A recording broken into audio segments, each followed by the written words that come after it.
Welcome, ladies and gentlemen, to the latest episode of Pour It On. I am here. It feels like a while since I've been together with my friends Ben and Chris. Welcome to the first episode of 2026. So we're just coming off of the holiday season.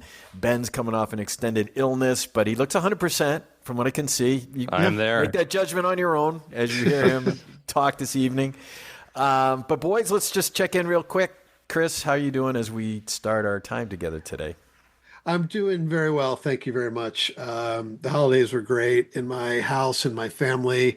We didn't get to see my family, but my immediate family was all together. So Anna was home for much of the break. And so I had both my girls home and the four of us got to hang out. And that's mostly, I won't say I don't want the other stuff, but like that's the most important thing to me. So it was really lovely. And then you got the new year. So it's hard to believe we're in 2026. It really is.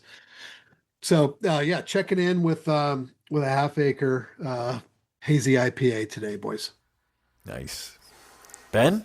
I love it. It's actually, we're now in our second year, Chris, so we can have throwbacks to the original episodes from last year. That's how long we've been around when we used to introduce our drinks.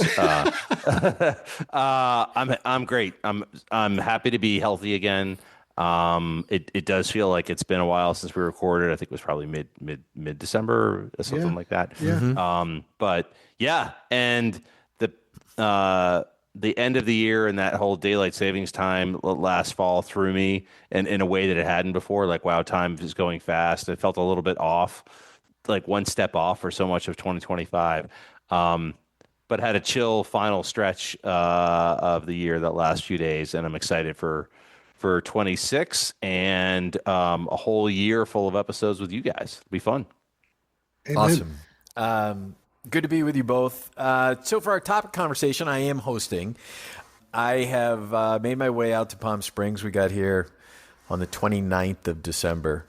And my girls were in town this past weekend. My daughters and my wife went to the Palm Springs International Film Festival Gala. And they're celebrity freaks. I don't know what you would call it. Like they don't listen. I can say whatever I want. They don't listen to the show. So they like celebrities. So they're very excited. They had a great time. Big stars in the room. But on Saturday morning, Busy and I went to see a screening of One Battle After Another, which was fantastic. And after the flick, Tiana Taylor and Chase Infinity came and had a conversation with the crowd, answer questions. And as we're walking, it was in the Palm Springs Museum, and as we're walking out of the museum, all the Suburbans were waiting to whisk them away from the museum back to their hotel or convention center, wherever they were going next. And it just, this whole thing around celebrity and fame and even if we look at, so this is the motion pictures, but as we look at even social media and influencers, it's just it makes me consider the whole idea of my connection, the connection of reality and what reality is. And I think it's really in particular in bringing this conversation about this for us to talk about, let's talk about legacy as well, because, from fame comes different legacy. And Ben, I think it's really interesting, to have you here for this conversation as well, because, you covered arguably the most famous person in the world covering the President of the United States. And so just the aura of how we live our lives and then how we connect to this other world in some way that just seems very weird to me. Because you look at these people and they're just like, Chase Infinity is 25. I think she plays a 16-year-old in the movie. It was her first movie. And she was unbelievable. She was in this show Presumed Innocent, I think on HBO, but her first movie. And so how that goes from us doing a podcast to okay, you're in arguably the best picture for the new year in a huge role. It's just interesting how that all plays out. And so that's the conversation. We take it, chum in the water. We can take it wherever we want to go. And so anyone can start. I'll start. These worlds are going to collapse on each other, Shaun, when we know that Chase Infinity becomes a listener to pour it Right, on, right. right? Right. She'll be telling all her friends about it. Yeah. And then we'll have to deal with your fame. Right. Yeah, to me, that scene of the stars of that movie on stage at this prestigious, film event, like to me, that feels like fame. There's a distance there. You're part of it. You can't believe you're in the same room. How do you get to go to that? But they're the stars, and they've got the limos going to take them away, and Yeah. all of that, and they're kind of larger than life. And it's kind of great. Like that's what I think of when I think of fame. But all of those folks, they're humans too. And I think all of us who have some affinity to television, movies, or books, when we see famous people doing regular things, not all of us, this is how I feel, but I think a lot of people feel this way. It's kind of affirming.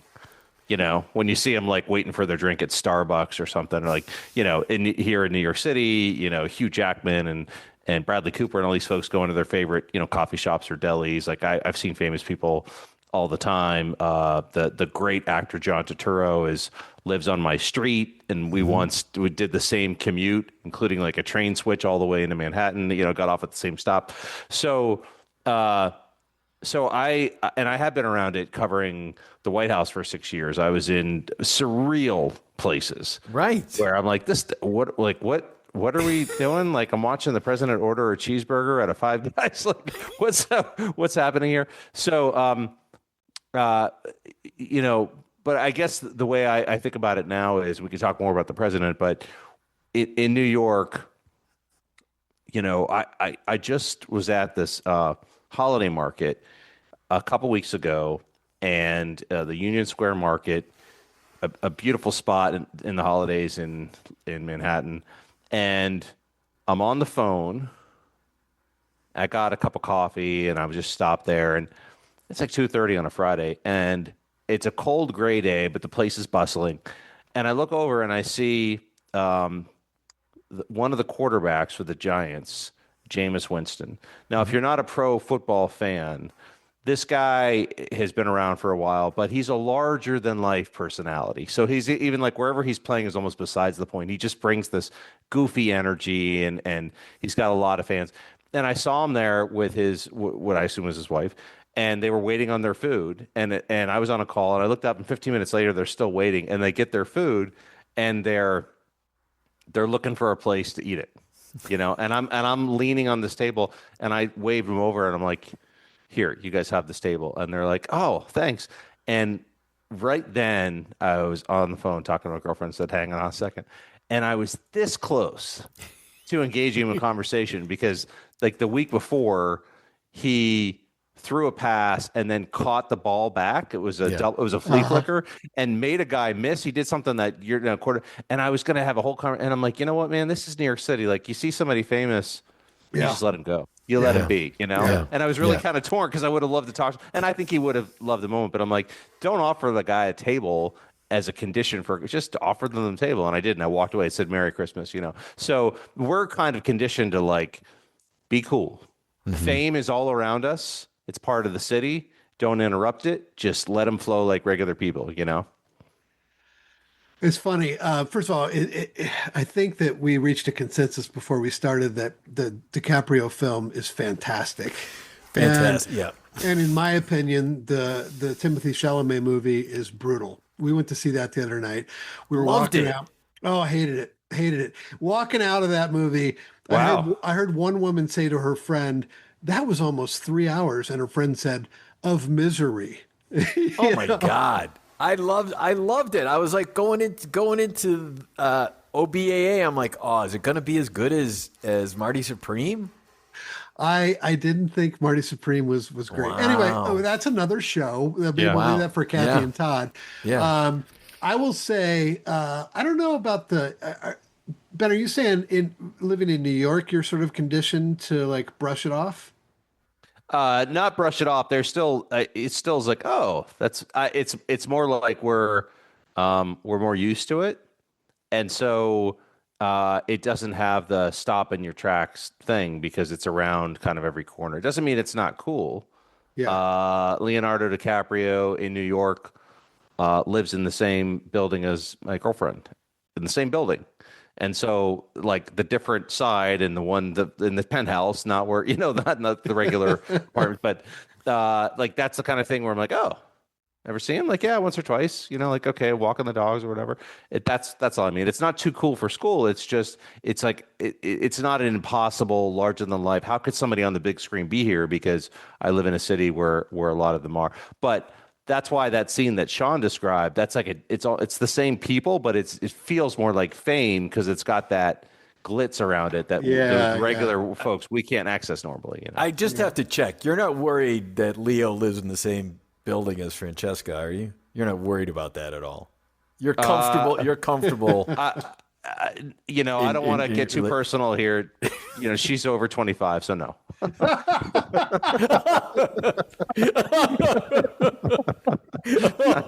There it is. Just setting me up for that. Okay. Oh man, well, I can't believe that's where you took this conversation. Oh, that's I good. know, that was low. That's good. Anyway, I will Chris, say, what are your thoughts on fame? yeah, I do have a couple of thoughts other than my film critiques, but I have not had. I like to think that I'm not as starstruck as my wife and my daughters. And starstruck, I mean, it could be movie and TV, it could be musicians, it could be athletes. I will say there was a time, I'm trying to think when it was, probably probably the early aughts. One of my best high school buddies, Rob Sample, went to Ohio State, became best friends with Gary Nicholas, Jack Nicholas's son. And so when Rob got married, we all went down to Florida. The rehearsal dinner night, and it was at someone's house, and we ended up playing billiards pool. I don't know why I said billiards pool in that house at night, and Jack was there the whole time, and I was completely starstruck. Like Jack Nicholas, he's the GOAT, right? Right. And I was trying to play it cool and didn't want to like bother him or whatever. I only bring that up. Sure as shit hope you didn't say billiards in front of him. I know. I don't know why I said that. Eight ball, come on. I think though that I've thought about that a lot. I'm like, at least I should have like I should have introduced myself and said I'm a fan or whatever. But my takeaway was really like, I don't think I would want that for myself. And maybe we'll come back to this or whatever. But I don't want to be whisked off into a big black Suburban and have to be careful about, it's amazing to me that Leonardo DiCaprio lives in a normal person's building for one thing, like, because that guy's as big a star as there is. But I think that I take some comfort in being able to fly under, and when I say under, I mean way the fuck under the radar. That's my initial 2 cents. Yeah, and that's what was great about the seeing Jameis Winston at the market, because while he's not the most recognizable guy, he just had a star turn as quarterback of the Giants, and he was there on a Friday afternoon with all these people, and nobody recognized him except for me. Right. And I think that somebody like that has fame, but can just go about and not be bothered, which is probably, which is a great place to be, Well, we were talking about that because our friends last year were in town and they were just walking the street and they saw Jesse Eisenberg and I was like, okay, so, would you think Jesse is someone that you would recognize just walking the streets of Palm Springs? Now, Lisa doesn't recognize anyone. I mean, anyone. But the girls, my daughters might have recognized him, but because he's a very good actor. Yeah. But he's a little bit more low key, I think. So Chris, your point about wanting that. Is that something you've ever thought about in your life, as having that kind of recognition? Would I like to be the GOAT at something? Yeah, absolutely. Do I want to dominate a sport or would I like to be, unequivocally great at something?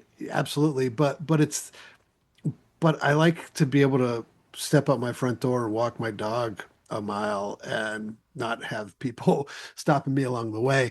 We're headed down to Mexico next week for the Brandy Carlisle Hmm. Girls Just Won a Festival. This is our fourth year in a row.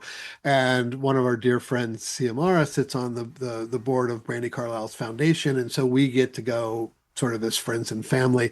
And so we're in these sections or whatever with these musicians. And I kind of, I get a little bit of a taste of that being behind the velvet ropes or whatever, separated from the rest of humanity. Hmm. And it's nice. You get your drinks quicker, but on a day to day, I don't think that would bring me. I think it would rob me of joy more than it would bring me joy. Does that make sense? Hmm. Yeah, Yeah. sure. Yeah, I mean, you see a lot of famous people asked about this, and it's difficult to hear as non-famous people because so many of them would love to continue to do the work, to have the work do well, get more opportunities, make fans happy, but just walk down the street and not have, people ask for photos, and it's sort of they cleave off the fame part, except for when the fame part helps them do what they love.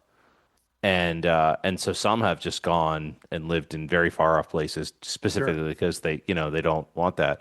You know, two stories come to mind. One is in my early years here in New York City, a friend of mine invited me to get some cocktails at a bar in Tribeca, and I didn't really know anybody yet, and I was sitting with his colleagues, and from my view, we're in a booth. I was facing the bar, and I saw Steven Soderbergh, the movie director, and I said, "Hey, that's Steven Soderbergh," and they looked at him and they didn't really have any reaction. I'm like, Out of Sight, Ocean's 11. They're like, "Oh, wow, that's him." Yeah, I'm like, how did you know that was him? I'm like, he's a distinctive looking guy. I follow movies a lot. Love his stuff. You know, that's not surprising to me. I go, what's surprising to me is like, why is he here? And they're like, why would that be surprising to you? I'm like, well, we're Yeah. here. Yeah. And they're like, and I'm like, quick poll. How many of us direct movies? Okay. So in the same bar, and they're like, well, where do you think he would go?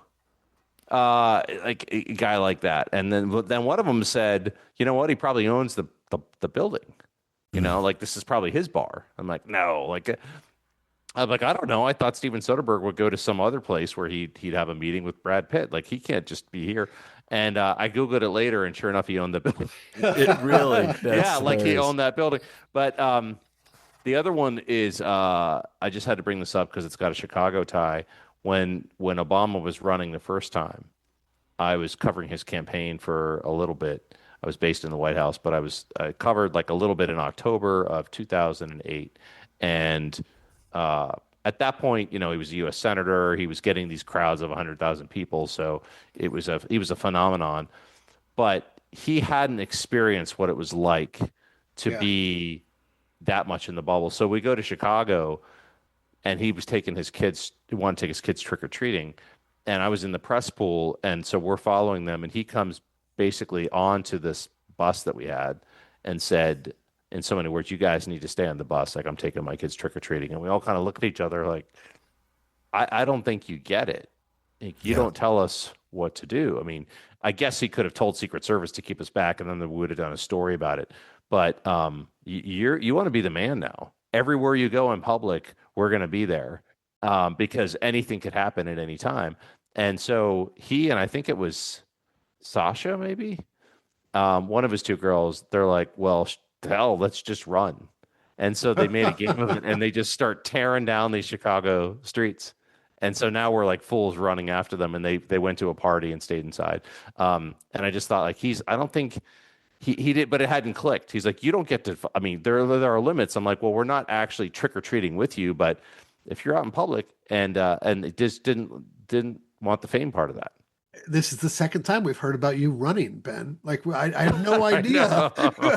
Covering the White House requires There's so much what? fucking running. Forgot about that. Unbelievable. I think going back to my assessment of the way fame must feel.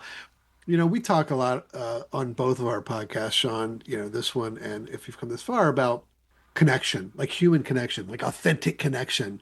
And I feel like that's the thing that gets stripped away when, you know, everything when you're that famous. Now, obviously Obama is at the top of the heap, but Hmm. DiCaprio is right up there. But even those that aren't that high, it's like so much of your interaction with other humans is scripted or it's business or whatever. And I would be bummed for anyone for whom fame got in the way so much as most of my connections are not authentic. You know, that's the part that would sadden me the most, I think. So, Hmm.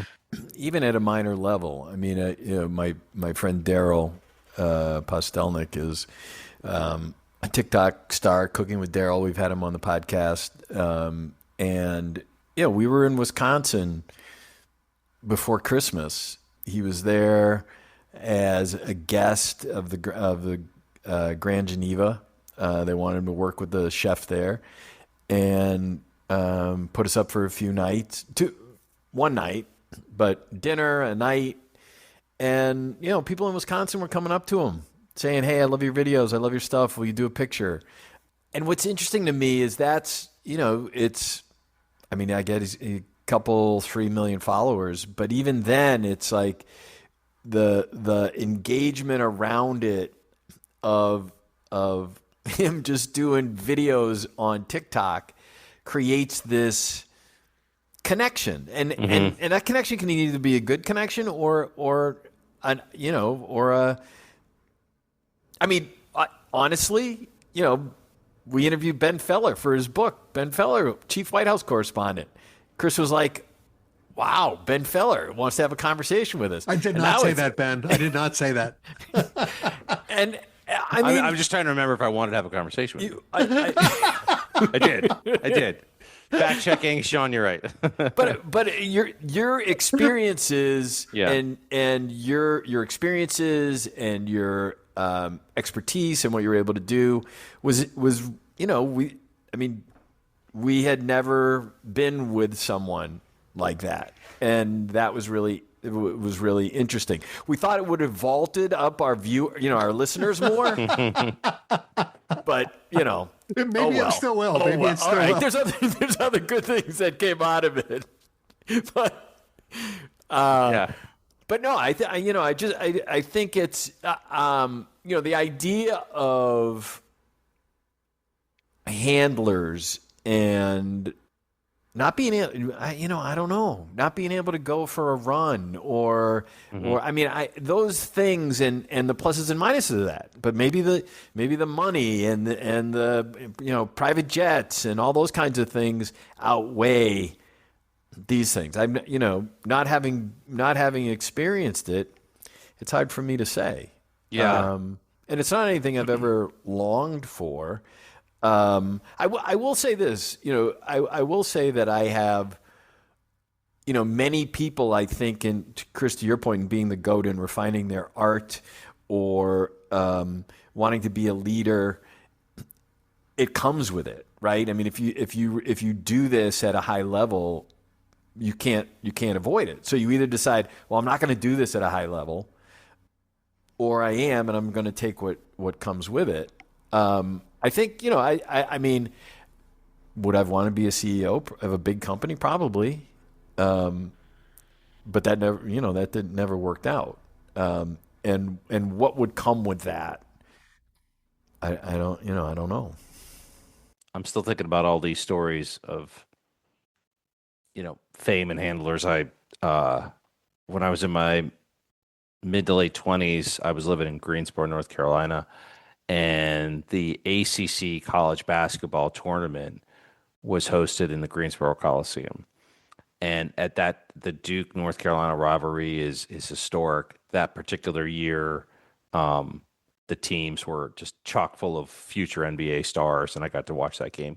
But it was a big deal in Greensboro, North Carolina, that the ACC tournament, the players on those teams were so good that it actually drew some celebrities. It was kind of before that became a thing. Like you saw it at the Lakers games in the Showtime era, but now at the Knicks games they'll cut to Celebrity Row. But you didn't really see it at like a college basketball tournament. Anyway, Magic Johnson was there, and the rumor was Ooh.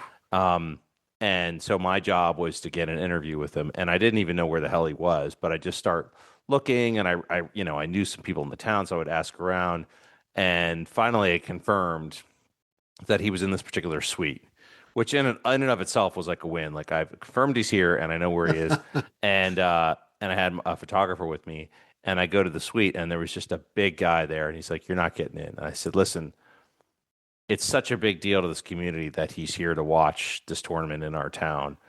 Um, you know, and I'm with the local paper. I know he gets interviewed all the time, but I could be so brief."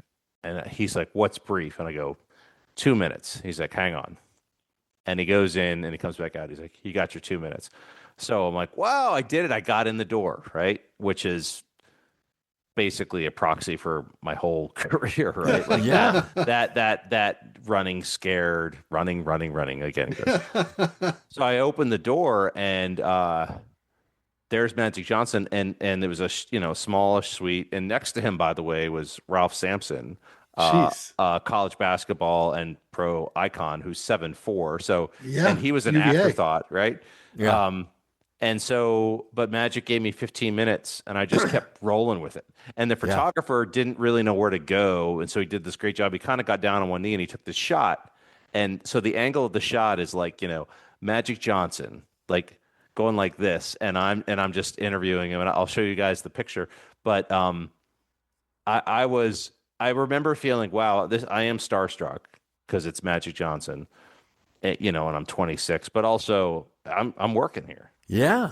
I'm focused. Yes. I did my thing, and I kept waiting for the big guy to pull me out of there, but he kept going with it, and I'm like, all right, and I'm like, all right, thanks a lot, it was great. And I'll never forget how gracious he was with his Oh, fame, you know.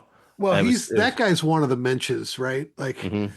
that's kind of what I was going at too. Is like I think more of these people that than certainly just Magic also longs for that connection. Like, Yeah. yeah, I want to talk to this guy. I would love to hear how the interview went. Like how open was he in Oh, it your was it 15 was minutes? no, it was great. I mean, it was most of it was like, why the hell are you here? Like, what's Yeah. the connection? I was going to And ask. Yeah. he What you was open with? he was scouting for I think he had some relationship with the Lakers, and he was looking at some of the Mhm. players. But I think he also had some other business interests, and also just wanted to watch the games because there were major stars playing at that time.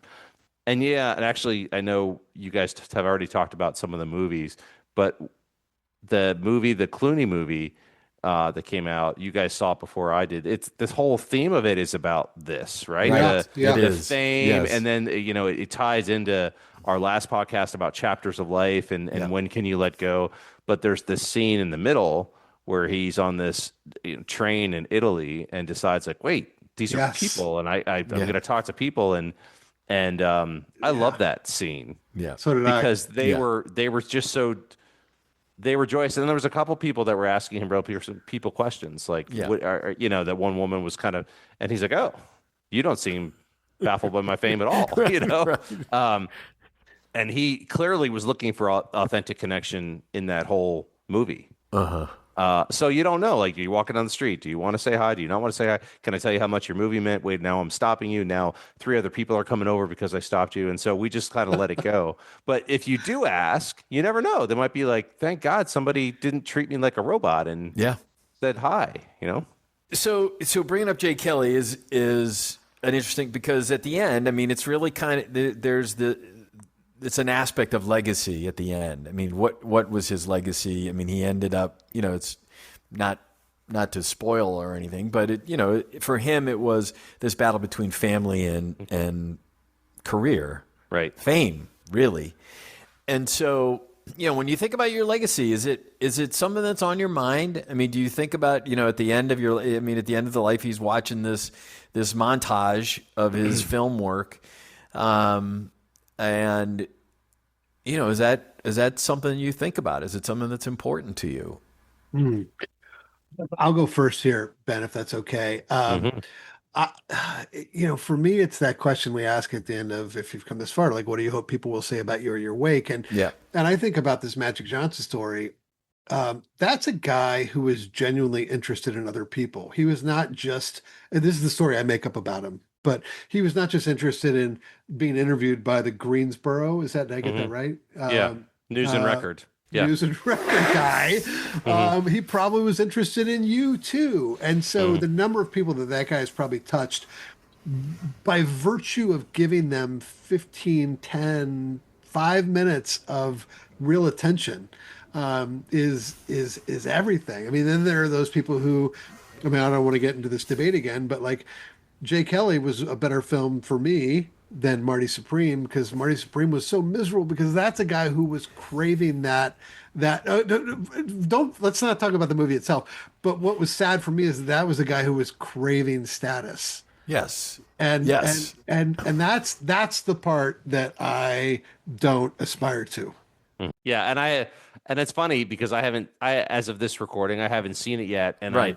I'm like normally I would have, especially with a little bit of time over the holidays, and I'm like I don't know. I keep hearing about fascinating performance, unlikable character. Do I want to invest time in that? Whereas with the Clooney one, I'm like if it's reflective, Yeah.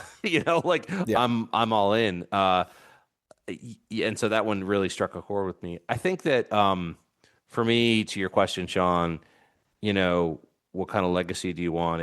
And how important is it that you're known for certain things? It matters to me when I'm introduced as a public speaker and, they read my bio and people who have no idea who I am or why I would be on stage, when they hear those 150 words, they're like, it seems like this guy matters. Like, I don't know why it matters, but that's an accomplished career. I'm not going to say that doesn't matter to me. It does. I'm not just a subject matter expert. Like I've made some choices and worked really hard and been in some cool spots, and I'm proud of all of it. I also know that when I moved from DC to New York, one of the things I liked about it was DC, and I benefited so much in DC from being in the middle of the cauldron for a long time and getting asked the first question at press conferences and all that. But I moved to New York and nobody gives a shit, man. I mean, no, I remember, I used to work out at the Y here in my neighborhood, and it's when Bill de Blasio had just gotten elected mayor. And it was, I mean, his first week as mayor of the largest city in the country. And he went on to become, he was a two-term mayor, and he had some wins and some losses, and wasn't beloved by the end. But in the first couple of weeks of being a new mayor, and he was on the exercise bikes, and there were cops. His detail was posted. Nobody cared. Like nobody. It was astonishing to me. Yeah. And I was like, and especially coming from the DC culture with the Yeah. limos going around and like, oh, there's the chief of staff to the such and such. It's like, I don't care, man. Are you move over? I'm working out here, You done with that bike? Yeah. And it's like, if, people here are in finance, they're in fashion, they're in sports, they're in accounting, they're in music, they're in acting. Like people have places to go. And I kind of liked the anonymity of New York after being in a place where everything was so heightened of like who's up and who's down. And so I don't mind, I don't need the fame connection. It's nice when people remember things I've done, or I have some connection to, famous people or whatever. But I really want my legacy to be around what kind of person was I. The way that you just described, I told that Magic Johnson story, and you're like, oh, he's known as a mensch. He probably really cared about me. He saw this kid trying his best to get in the door. I think that's exactly right. Right. So that's the legacy you want, not Yes. the 19-time All-Star, Yeah. Yes, exactly. And because that stuff will pass, but what won't pass is how did you treat other people with that fame and with that access. And I always looked at it like I covered famous people. I was never famous. So when people would have a little bits of that glint, it would come towards me, or I'm at a book signing for my children's book and they want to get a picture taken. It was so awkward for me. I'm like, I wrote the book to connect us all around this love of language and problem solving, but I'm not. What do you want? Like, what do you want me in the picture for? It's about and they're like, oh, because I got to meet you. You're the author. Right. And I want to tell my daughter about, I got to meet I'm like, that's really sweet. That gives it meaning, But that's interesting to me because what's the difference? I mean, and even being the person that's interviewing the famous person, you have a skill set and a capability that got you in the door to interview Magic. So I Hmm. mean, okay, Magic might have saw you there and said, "Oh, hey, let's let the kid in," Hmm. but you did it, and so what's the difference between, you know, Sandler doing Billy Madison and you writing Big Problems, Little Problems? I mean, it's. I mean, there's a skill. There's a skill set I there. just pictured myself walking through an award show in a hoodie, going, Chalamet. That would be fun. If I was famous, I would do that. Right, right, Yeah. Well, I Uh, think that, but the difference is not of your own making. right, The difference is the adoration that right, is sometimes illogical, that right. is thrust upon you by people. And I'm not judging those people, right? No, I'm not no. judging my daughters and my wife or your daughters, but that's what gets you into that predicament where it's like, oh, everything is about me, because everyone else makes everything about you. Which yeah. again is what, like, I mean, going back to the Father Himes lesson. I don't know if you remember this, Sean, but the way that guy defined love was asking the question. Like, Yep. I'm imagining you and your 15 minutes with Magic Johnson as Magic at least asking, maybe not explicitly at some point, like, what's your story? Like, what is Yeah. it that ails you? How the fuck did you get in here? Yeah. And it's not all about him. And so that, when I think of legacy, that's what I think of. It's funny how my mind is bouncing around these celebrity stories. I'm a big fan of Tom Cruise, and I like his action movies and all that. But the way that he has positioned himself, and is sort of seen as a guy that is a lover of movies, like the way he promoted his last film. Of course, he wanted it to do well, but he did so many interviews with so many young people. And I just saw this clip of one guy he has this, his young movie journalist, young guy, but he was clearly fumbling. And the guy, so you see this guy asking the question, and he's looking at Cruz's team, and he's like, I had one more. We gotta wrap up. Okay. And Cruz goes, what was the one more thing? Oh yeah. What was one more thing? And he's like, oh, I just wanted to show you that I keep a journal of all the movies I've ever seen, and you're pivotal to it because you're in so many of those, and this is the first.